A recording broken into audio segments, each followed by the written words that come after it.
사람들은 항상 무엇인가에 붙잡거나 붙잡혀 살아갑니다. 혼자서는 스스로가 살아갈 수 없는 존재이기도 합니다. 그러므로 무엇을 붙잡혀 있느냐에 따라 그 사람의 삶이 달라집니다. 그 사람의 인격이 다르며 신앙의 성숙도 또한 다릅니다.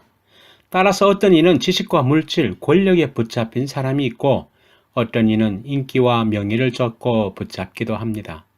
취미와 습관에 붙잡힌 사람도 있습니다. 그리고 슬프게도 귀신에게 붙잡혀 무당이나 점을 치며 샤머니즘적인 생활을 추구하는 사람들도 있습니다. 우리 김홍신 씨 하면 대부분의 사람들이 알 거라고 생각됩니다. 그는 글을 쓰는 작가이며 국회의원이기도 하셨던 분이시며 건국대학교 석좌 교수이시기도 합니다. 그는 특히 인간시장이라는 책을 통하여 우리나라 최초 밀리언셀러 작가가 된 사람입니다. 저도 그 책을 통쾌하고 재미나게 읽었습니다. 그의 저서 중에 인생 사용 설명서라는 저서가 있습니다. 가전 제품에도 제품 설명서대로 하면 쉽고 오래 사용하듯이 인생에도 설명서가 있기 때문에 설명서대로 살면 영혼과 육체가 행복하게 살 수 있다는 것입니다. 그것을 자신이 겪은 많은 체험을 예로 들면서 쉽게 설명하였습니다. 그 해로 그는 한때 담배를 무척 좋아하던 사람이었습니다. 그가 얼마나 담배를 좋아하였느냐 하면 자기는 죽는 날에도 입에 담배를 물고 죽겠다고 하였던 인물이었습니다. 그런 그가 담배를 끊었습니다. 자기 멘토였던 분이 던진 한마디에 정신이 번쩍 들었다는 것입니다. 쥐는 쥐약인 줄 알면 먹지 않는데 사람은 쥐약인 줄 알면서도 먹는다. 아주 뜨거운 물잔은 얼른 내려놓으면 되는데 붙잡고 어쩔 줄을 모르니 될 수밖에 없다라는 말이 충격이 되었고 그는 그렇게 좋아하던 담배를 끊는 결단을 하였습니다. 그는 되새기기를 세상을 끌고 가도 시원찮은데 담배한테 끌려가다니라고 생각하며 그는 40여 년 동안 쥐고 있던 뜨거운 물잔을 내려놓았다는 것입니다. 백해 무익하고 남에게 피해를 주는 담배에게 끌려다니기를 거부한 것입니다. 그가 담배를 끊었다는 말을 듣고 지인들이 참 독한 사람이라고 말했을 때 그는 말하기를 독약을 삼키는 사람이 독한 사람이지 어찌 버린 사람이 독한가라고 말했다는 일화도 있습니다. 우리가 생각해 봅시다. 중독이라는 것입니다. 우리가 잘못된 것에 붙잡히면 그것으로부터 벗어나기가 정말 어렵다는 것을 깨닫곤 합니다. 우리들 가운데 정말 나쁜 습관이나 버릇에 매여 사는 사람은 없습니까? 내 인생을 헛되게 만들고 내 신앙을 떨어뜨리는 것이라면 빨리 그 뜨거운 잔을 내려놓아야 합니다. 오늘 본문 말씀을 보시게 되면 가장 의미 있는 것에 붙잡힌 사람을 만나시게 됩니다. 그는 사도 바울입니다. 그는 예수 그리스도께 붙잡힌 사람입니다. 12절 후반절에 보시면 오직 내가 그리스도 예수께 잡힌 바 된 그것을 잡으려고 달려가노라 라고 고백합니다. 그는 스스로가 예수를 잡았다고 하지 않고 잡힌 바 되었다고 말합니다. 이 말씀 속에는 심오한 은혜가 있습니다. 우리는 한결같이 스스로 잡으려고 노력합니다. 쟁취하려고 합니다. 자기의 성공을 위해서는 죄와도 타협하고 스스로 죽는 줄을 알면서도 택하는 것이 인간입니다. 창세기를 보시면 선악과를 따먹은 아담과 하와가 등장합니다. 먹지 말라는 하나님의 명령에도 스스로 하나님이 되겠다는 욕망에 사로잡혀 따먹습니다. 그들에게 죽음과 해산의 수고와 땀 흘려 수고라는 징벌이 내려지게 됨을 봤습니다. 그리고 창세기 11장을 보시면 바벨탑 사건이 나옵니다. 스스로 하나님 나라에 들어가겠다고 욕심으로 탑을 쌓았지만 결국 무너지고 언어의 혼잣만 낳는 결과만 나왔습니다. 창세기 19장에 기록된 롯은 어떠합니까? 그는 소돔과 고모라를 택하여서 더 많은 복을 쟁취하려는 욕심을 갖게 되지만 결국 가정이 파괴되고 씻을 수 없는 죄악을 낳게 됩니다. 그리고 그들의 후손들은 모압과 암몬 사람들입니다. 결국 그들은 하나님의 총회에 들어올 수 없고 하나님으로부터 버림받는 종족으로 변하고 말았습니다. 신명기 23장 3절에 보면 이렇게 말합니다. 암몬 사람과 모압 사람은 여호와의 총회에 들어오지 못하리니 그들에게 속한 자는 10대뿐 아니라 영원히 여호와의 총회에 들어오지 못하리라. 그리고 출애굽기를 보시면 광야 40년 생활을 하였던 이스라엘 백성들은 이집트 종살이 하면서 그들이 보았던 신의 형상을 본따서 황금 송아지를 스스로 만들어서 이것이 하나님이다 하고 붙잡고 섬기려 하였습니다. 그러나 그들은 하나님의 징계를 받아서 그 축제에 참가했던 사람들은 다 죽임을 당했습니다. 이런 예는 성경에 수없이 많이 기록되어 있습니다. 신약의 가룟 유다가 그러하였습니다. 자기 뜻대로 되지 않는다 하여 예수를 판 자가 되었으며 종래에는 스스로 목숨을 끊었습니다. 그러므로 여러분, 신앙은 우리가 붙잡는 것이 아니라 붙잡힌 바 된 것을 아는 것입니다. 그것을 알고 깨달은 후에 그것을 놓치지 않고 끝까지 잡으려고 나아가는 것입니다. 다시 말씀드리면 예수 그리스도께서 날 붙잡고 있다는 사실을 알고 깨닫고 감사하며 끝까지 잡으려고 나아가는 것입니다. 이것이 곧 12절의 깊은 의미인 것입니다. 성경의 수많은 믿음의 주인공들은 한결같이 하나님의 손에 예수님께 붙잡히 받은 사람들입니다. 자신의 능력으로 스스로의 재간으로 가진 힘으로 세상을 붙잡은 사람은 다 망했습니다.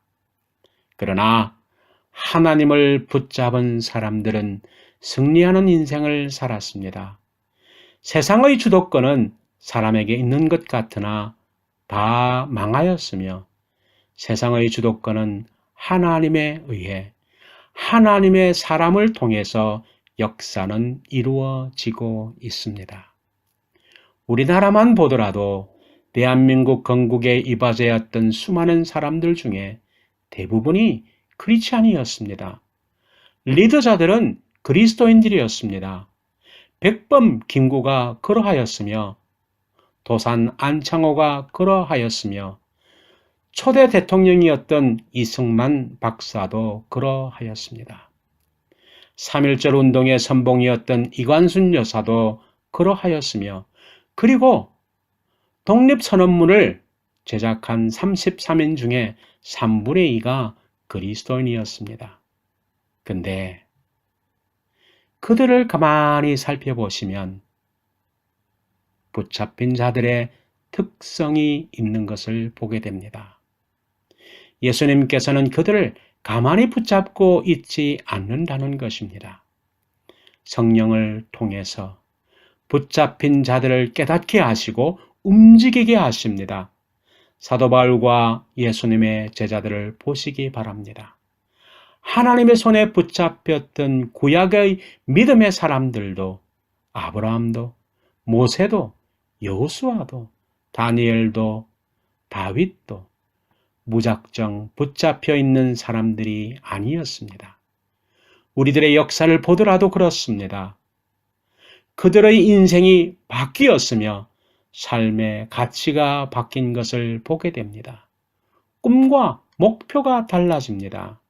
어떤 고난도 뚫고 나갔으며 연약함에도 불구하고 어찌 그런 힘과 용기와 능력이 생겼는지 환경의 지배를 받지 않고 그것들을 주도하는 영향력 있는 사람들이 된 것을 보게 됩니다.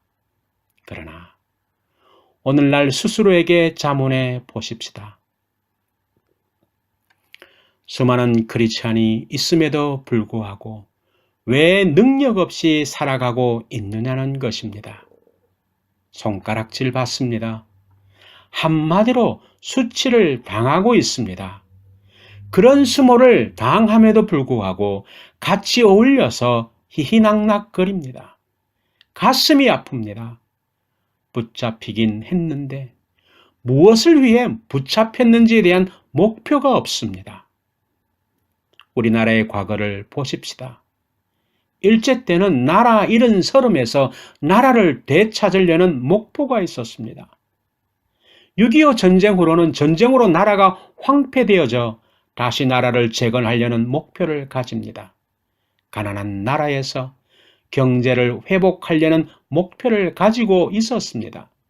날마다 새벽마다 부르짖는 기도 소리가 교회마다 크게 울려졌습니다. 나라 전체를 진동케 하였습니다. 그런데 축복 이후의 교회는 목표를 잃어버린 듯합니다. 신앙의 푯대를 잃어버린 것 같습니다. 목표가 그저 큰 교회, 대형 교회가 목표인 것 같습니다. 성도는 그저 편하게 신앙생활을 하는 것이 목표인 것 같습니다. 그리고 교회는 본질이 아닌 비본질에 얽매여서 사람들을 의식합니다. 어떻게 하면 사람과 세상에서 잘 보일까입니다. 머리로는 성경의 지식은 커져갑니다. 한편의 감동적인 영화를 보고 나온 듯 시스템을 잘 갖추어져 감동 있는 예배는 있습니다. 그러나 삶의 행동이 따르지 않습니다. 이기적입니다. 철저히 이해 타산적이며 개인적입니다. 여러분, 이런 믿음은 하나님께 인정받지 못하는 믿음입니다. 그리고 목회자들을 보십시오. 목회자들은 목회자들 나름대로 열심히 한다고는 하지만 성도들에게 맹목적인 믿음을 강요할 때가 있습니다. 삐뚤어진 정치 이야기를 설교의 예로 들기도 합니다. 자기 아집과 고집이 섞인 말을 주장하기도 합니다. 내노남불이라는 행동을 보일 때가 있습니다. 어쩌면 저가 이런 일을 자행하는지도 모릅니다. 정말 부끄럽습니다. 혹시 저 또한 이런 생각이 없다고 해서 이런 범주에 벗어나는 사람도 아닙니다. 저 역시 한없이 부끄러운 사람입니다. 남과 비교할 수 없는 사람입니다. 그러나 여러분, 정말 우리에게는 분명한 푯대를 가지고 신앙생활을 하는지 스스로를 살펴보아야 합니다. 사도 바울은 삶의 목표가 분명했습니다. 그의 인생 목표는 재물도 아니고 명예도 아니고 권세도 아니었습니다. 그는 빌립보서 3장 7절에서 9절에서 고백하기를 예수께 붙잡힌 바 된 후로는 스스로 고백하기를 자기가 지금까지 귀하게 여겨졌던 것을 해로 여기고 배설물로 여겼다고 고백합니다. 그의 목표는 그리스도가 존귀하게 되는 것이라고 말하였습니다. 그리고 그 일을 위해서 목숨을 걸었습니다. 우리에게도 예수께 붙잡힌 바 된 우리는 하나님이 주신 분명한 삶의 목표가 있습니다. 하나님이 인간을 만드신 제일의 목적이 무엇이었습니까? 그리고 지난주 종교개혁 기념 예배에서 마르틴 루터가 주장한 5가지 슬로건 중에서도 말씀을 드렸습니다. 그것은 솔라데오 글로리아, 하나님께 영광입니다. 그러므로 우리 그리스도인의 목표는 주께 영광이 있는 삶을 사는 것입니다. 우리에게는 자기에게 주어진 곳에서 주님께 영광을 올리는 사명과 목표를 가지고 사는 것입니다. 교회는 무엇보다도 생명을 살리는 것입니다. 이것을 망각하지 맙시다. 혼돈을 가져서도 안 됩니다. 잘 먹고 잘 살면 영광이 다 되는 것 아닙니다. 우리는 우리의 잘됨을 무엇을 위해 쓰여졌냐는 것입니다. 혹은 부족하다 하더라도 무엇을 향해 나아가느냐 하는 것입니다. 여러분, 요한계시록 2장과 3장을 보시면 7 형태의 교회가 나옵니다. 오늘날의 교회의 모습을 보여준다고 신학자들은 말합니다. 7 형태의 교회에는 칭찬받는 교회가 있고 책망받는 교회가 있습니다. 다 예로 들기는 이 시간에 무리라고 생각되어 몇 군데 교회를 예로 들겠습니다. 칭찬받는 교회는 서머나 교회와 빌라델피아 교회였습니다. 이들 교회의 공통점은 작은 교회였습니다. 서머나 교회를 향하여서는 요한계시록 2장 5절에 말씀하시기를 내가 내 환난과 궁핍을 알거니와 실상은 내가 부요한 자라는 교회입니다. 그들의 실상은 정말 가진 것 없이 가난한 교회였습니다. 근데 영적으로 부요한 교회라는 것입니다. 서머나는 실제적으로 우상이 너무나 많은 지역이었습니다. 그들로부터 언제나 생존권의 위협을 받았습니다. 여러 가지 면에서 핍박을 받았으며 고난과 시련이 끊이지 않는 교회였지만 영적인 무장으로 그것들을 이기고 주님께 충성하였던 교회였습니다. 그래서 주님은 인정하였습니다. 그리고 빌라델피아 교회입니다. 가장 많은 칭찬을 하신 교회입니다. 3장 8절을 보시면 내가 작은 능력을 가지고서도 내 말을 지키며 내 이름을 배반하지 아니하였도다라고 칭찬하셨습니다. 이 말씀 속에서도 빌라델피아 교회가 큰 교회가 아니었음을 알 수 있습니다. 빌라델피아 교회는 유명한 사람이 세운 교회도 아니었고 높은 분이 출석하는 교회도 아니었으며 교인 수가 많은 교회도 아니었고 웅장한 건물을 가진 아름다운 교회도 아니었습니다. 그러나 빌라델피아 교회는 적은 능력을 가지고도 최선을 다해 주님의 말씀대로 살려고 했고 주님의 이름을 높이고 영혼을 구하려고 애썼습니다. 그러면 다른 5 교회는 어떠하였습니까? 이 교회들은 주님께 책망받는 교회였습니다. 스스로들 부자라고 하는 교회였습니다. 무엇인가 행세를 하는 교회였습니다. 한 예로 라오디게아 교회를 향하여 책망하신 것을 보게 됩니다. 요한계시록 3장 17절을 보시면 내가 말하기를 나는 부자라 부요하고 부족한 것이 없다 하나 내 공고한 것과 가련한 것과 그리고 마지막에는 벌거벗은 것을 알지 못하는 도다라고 지적하셨습니다. 이러한 것들을 볼 때 여러분, 서머나 교회나 빌라델피아 교회의 모습이 우리들에게 얼마나 힘이 됩니까? 지금 우리에게 물질이 없다고, 능력이 없다고, 사람이 없다고, 기회가 없다고 절대로 낙심하거나 한탄할 것이 아닙니다. 주님께서 보시는 것은 우리의 현재 여건이 아니라 우리가 현재에 주어진 여건에서 최선을 다하고 있느냐 하는 것입니다. 교회의 역사를 살펴보면 주님을 위해 헌신한 사람들은 대개 힘이 없고 연약한 사람들이었습니다. 그처럼 하나님은 연약한 자를 택하셔서 강한 자를 부끄럽게 하셨습니다. 그러므로 중요한 것은 사람이 가지고 있는 능력이 얼마나 되느냐 하는 것이 아니라 하나님 보시기에 최선을 다하고 있느냐 하는 것입니다.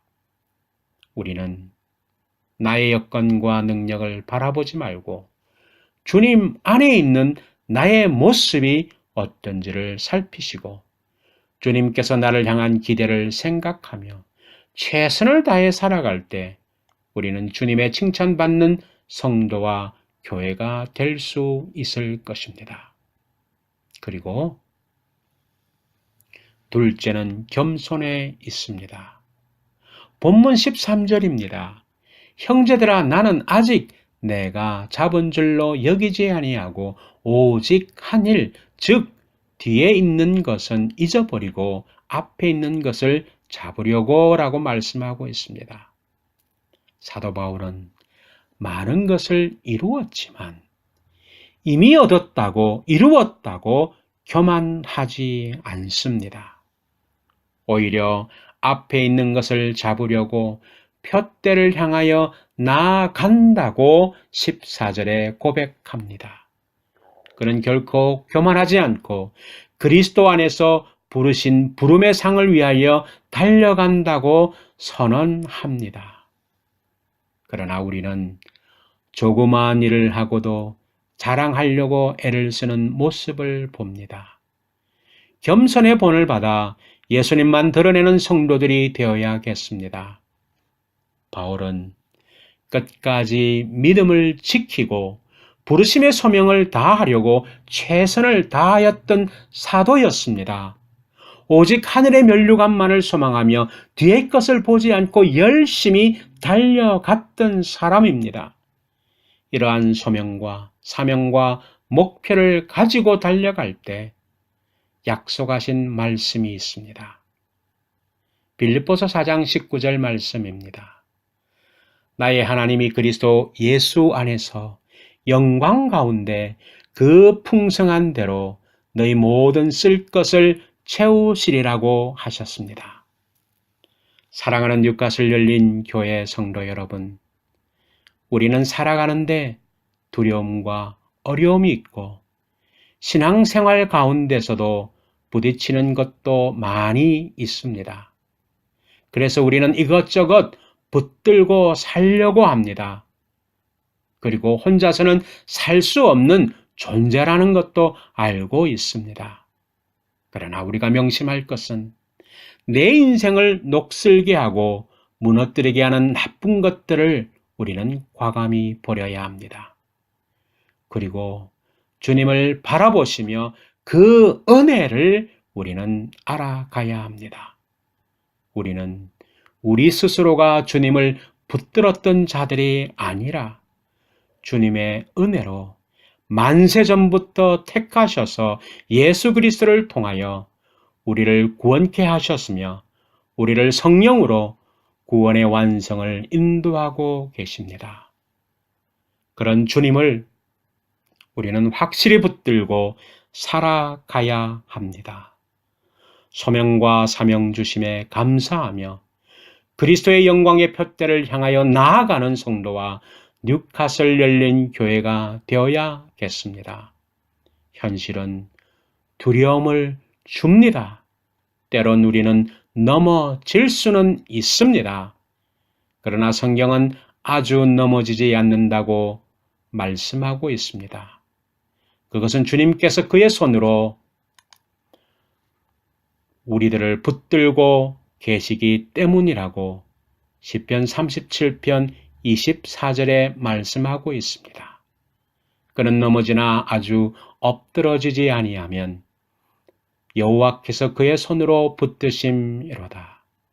그러므로 주의 능력 안에서 푯대를 향하여 우리는 복음을 전하고 겸손히 그리고 끝까지 주어진 사명과 소명을 다하는 저와 여러분이 되시기를 주님의 이름으로 축원합니다.